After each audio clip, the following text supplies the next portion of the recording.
Hello everyone, my name is Noah Hanson. I am a spiritual life coach with a New Way Life Coaching Agency. And throughout the last few months, I've had so many great experiences talking about spirituality with so many people, and productive conversations that have really, that I've been able to gain a lot from, and that other people talking to me have been able to gain a lot from. And this is what I find to be one of the most powerful things to talk about, and that's what I'm going to tell you about in this video. And that is my mentor. That's the person that I revere the most, that I actually worship, indeed, because he claimed to be God, and his name is Jesus Christ. Now, that name throws a lot of people on the defensive because of all the horrible things that are done in his name. Now, with all these horrible things being done in Jesus' name, it's important to understand the difference between what is done in his name and what he actually taught, because all the horrible evils, murder, rape, conquering nations with no justification, being able to be power hungry, money hungry, all these different things don't agree with what Jesus taught. Jesus taught to serve your fellow human and to look out for what's best for them. Now, he was aggressive towards a certain group of people, but this is the funny thing, is that he was aggressive towards and very, forward with religious hypocrites. Now we see the same thing going on today, where Jesus Christ and his teachings are being skewed, being done away with, pretty much, just tossed aside, and all they use is his name. They say that I'm coming in Jesus' name to do all these different things that are evil. And that's just not what Jesus taught us to do.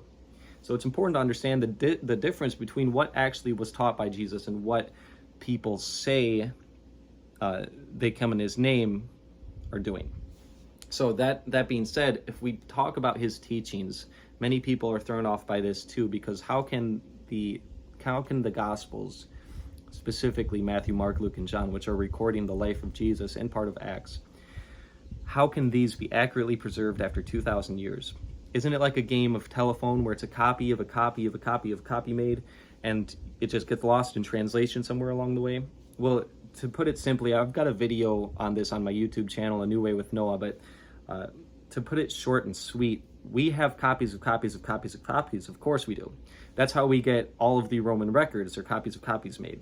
That's how we get Plato. That's how we get Socrates. That's why we get all of ancient history is written down with copies of copies of copies. But the difference is, how much do these copies agree with one another? How much are these copies being misconstrued throughout history?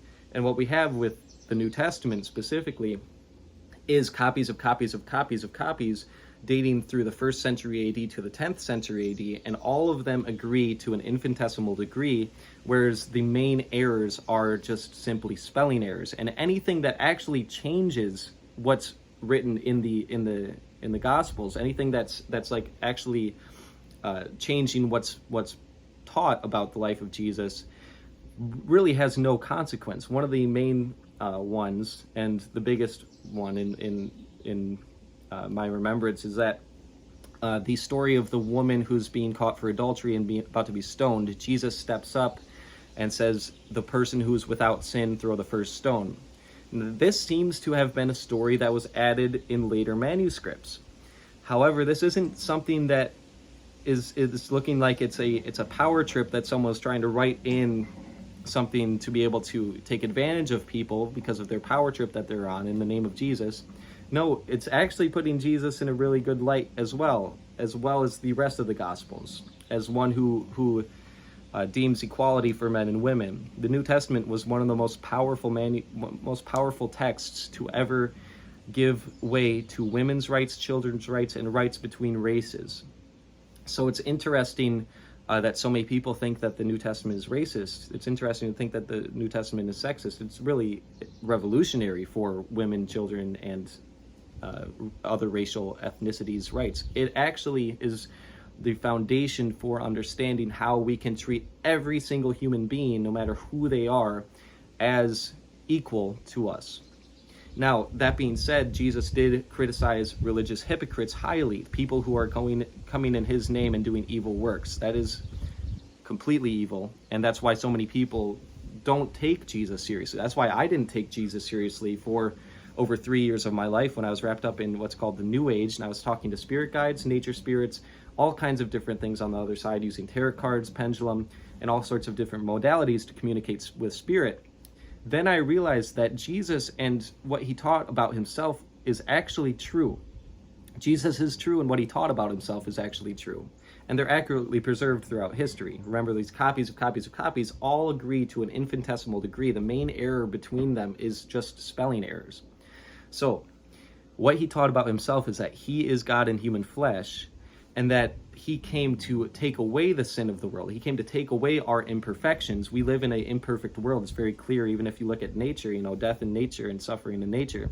It's a very imperfect world. It's not heaven that we live in right now. And he came to take that all upon himself, take hell upon himself, so that we could have access as human beings and, as souls to heaven.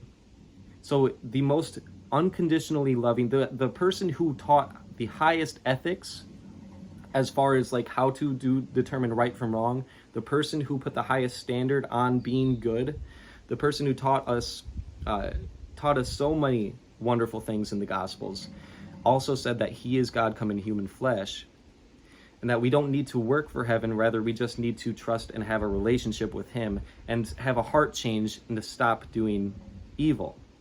Now, what he also said is that in and of itself is impossible. If we are trying to win, if we're trying to basically be the best people we can be, we're still going to fall short in this world. It's never going to be perfect until we get to heaven. However, this is what he taught us. We can have access to heaven, and we can have a relationship with the Creator while we are still in this imperfect form. And so that's what's been so powerful to understand in my life. And when I connected with Jesus, when I reached out to him, when I accepted him, and when I started learning about what he taught about himself and who he is, that's when the Creator really came into my life in a humongous way, and still is to this day. So as a spiritual life coach, it's so important to understand these things, and that's why I'm so open about it. I will never apologize for talking about Jesus, because if you actually study what's been accurately preserved about his life and his teachings, you'll see that they are authentic. You'll see that he is a very powerful teacher, and that he is indeed the most powerful teacher if you choose to accept what he says. More powerful than any other master that I've read. I've read the Tao Te Ching. I've read the most ancient form of Buddha's teachings. There's many different throughout history, but I've read Buddha, and I've read all these other spiritual masters, Lao Tzu, and they all fall short because none of them claim to be God, and none of them had as profound of teachings as Jesus Christ did. And they all also taught, ultimately, they all taught the golden rule, which is great, and Jesus taught that too. It's a great rule. But they contradicted Jesus. Muhammad, for example, he taught that Jesus is not God, whereas Jesus very clearly was claiming to be God in human form. So before this video gets too long, that's the message that I want to get across today, is that my master, my mentor, my God, who is also your God, is Jesus Christ, and he is so powerful and so important to connect with if you are interested in spirituality, and even if you aren't, by the way, because he is God. God is the truth. There is a Creator, and he came as the person Jesus Christ in a very powerful way. And so to be able to speak about this openly, it's important to understand that I'm not telling you to put your faith in Christianity. I'm not telling you to put your faith in me. I'm telling you to put your faith in Jesus. So many things have been done wrong in the name of Christianity, and I've done so much wrong in my own life, and I still do. But the fact of the matter is, the more closely I follow Jesus, the less and less and less I am capable. Well, I shouldn't say that, because I'm still capable as a human being with a free will.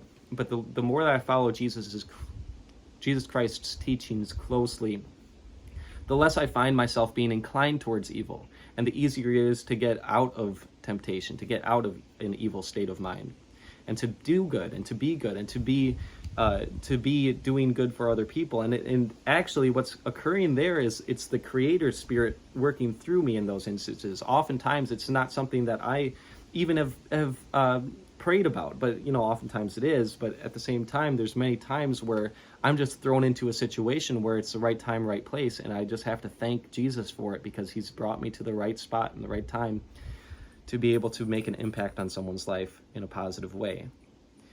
So thank you for watching this video. My name again is Noah Hansen, and my website is inanewway.com.